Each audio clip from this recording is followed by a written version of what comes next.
How to turn on direct messages on TikTok. That's what I will show you in this video.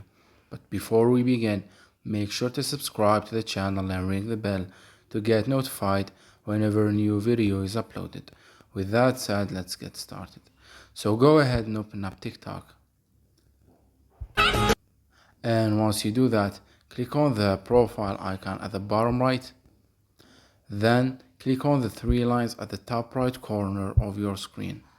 Then click on settings and privacy, and here from the account section you want to click on privacy and then scroll down to the interactions section, and from there click on direct messages. And as you can see here, you will be able to choose who can send you direct messages. As you can see, it's turned off. So all what you need to do in order for you to turn it on is to select the first option that says followers you follow back and people you send messages to.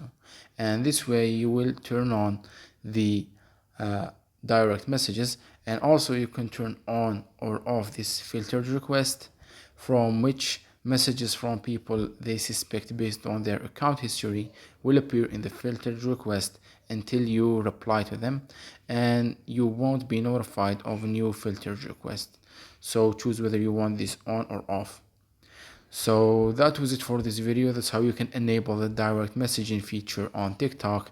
If you have any questions, please leave them in the comment section down below. With that said, see you in the next video.